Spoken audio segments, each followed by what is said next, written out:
Good day to our dear grade 8 learners. For the second week of the fourth quarter, you will learn to apply theorems on triangle inequalities, specifically on the exterior angle theorem. Exterior angle. An angle that forms a linear pair with one of the angles of a polygon. Let's say we have triangle ABC with the angles A, B, and C. If we are going to extend this side BC, and let's say that this is point D. Now, we have formed another angle which is angle ACD. And this is outside the triangle ABC. This angle ACD is linear pair with angle C.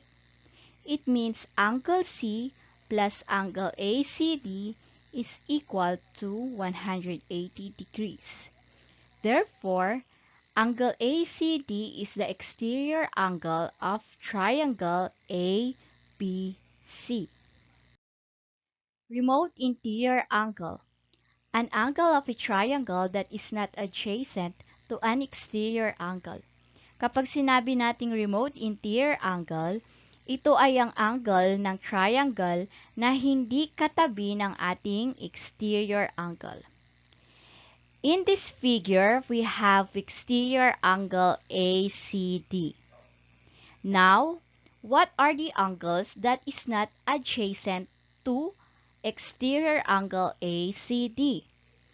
Ano ang mga angles na hindi katabi ng exterior angle ACD? Tama, angle A at ang angle B. Ito ang tinatawag nating remote interior angles. Angle A and angle B are the remote interior angles of angle ACD. So, tandaan natin, kapag sinabi nating remote interior angle, ito ay ang mga angle na hindi katabi ng exterior angle. Now, let's have exterior angle theorem. For any triangle, the measure of an exterior angle is equal to the sum of the measures of its two remote interior angles. Ano ang ibig sabihin ng exterior angle theorem? Sa anumang triangle, ang sukat ng isang exterior angle ay katumbas ng pinagsamang sukat ng dalawang remote interior angles. Let's have again this example. Triangle ABC with exterior angle ACD. And the remote interior angles are angle A and angle B. Applying the exterior angle theorem, the measure of angle ACD is equal to the sum of angle A and angle B. Ang sukat ng angle ACD ay kapareho ng pinagsamang sukat ng angle A at angle B. We have this question. If the measure of angle A is 50 degrees and the measure of angle B is 60 degrees, then angle ACD is equal to what?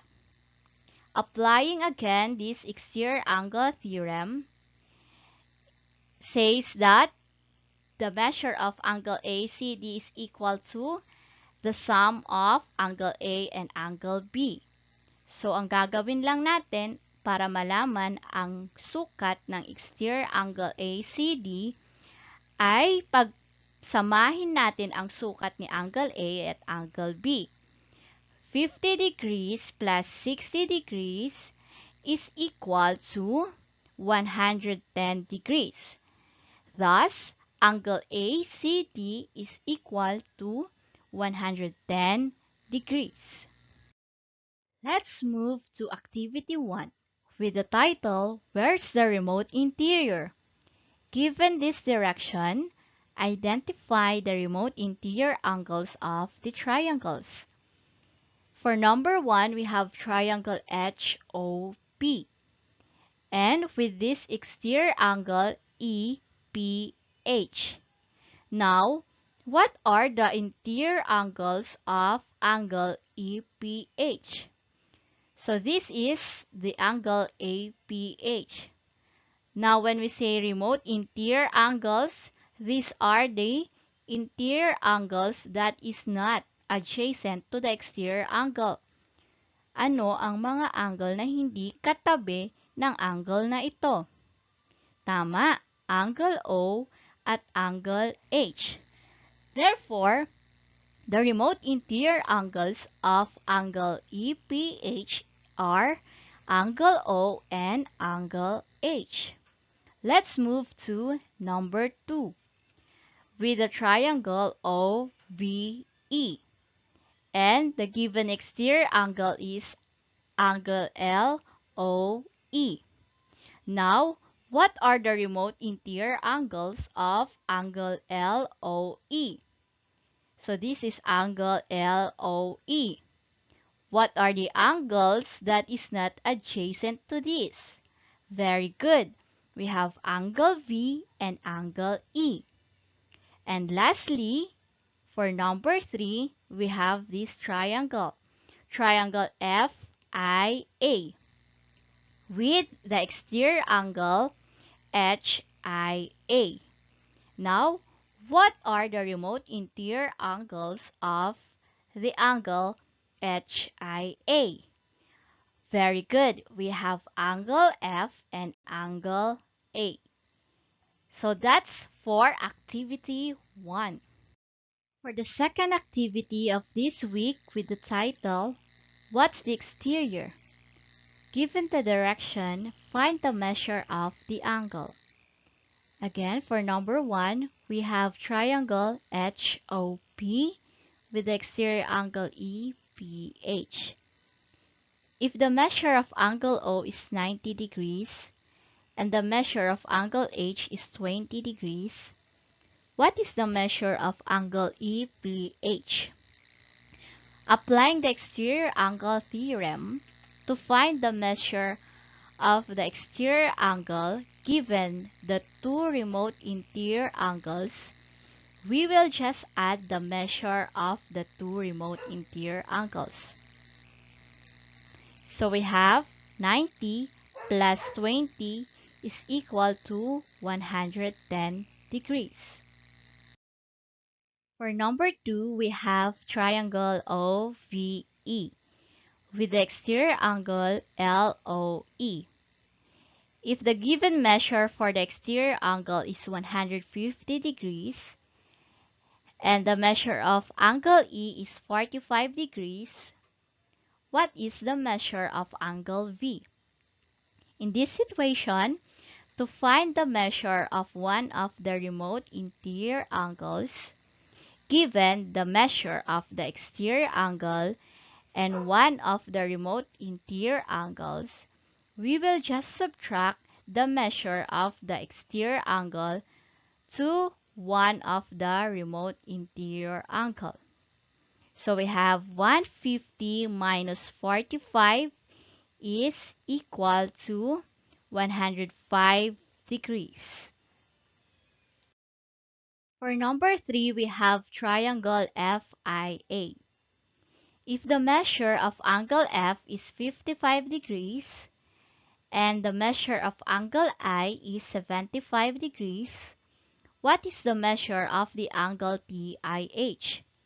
If we're going to observe this figure, angle I is vertical to angle TIH.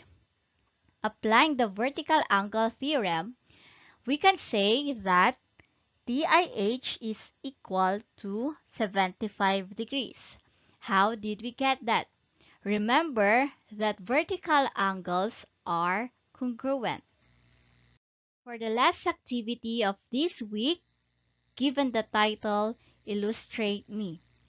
Direction, draw your own triangle with an exterior angle.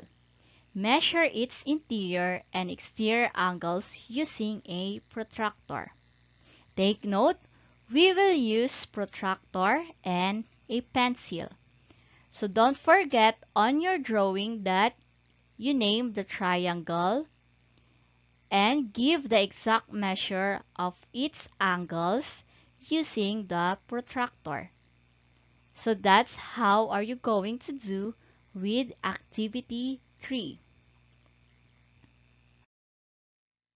For the grade 8 team, we have Reina S. Corpus, Ofelia V. Mapatak, Rowena V. Palaming, Paula Bianca P. Cruz, Manny C. Ancheta, and yours truly.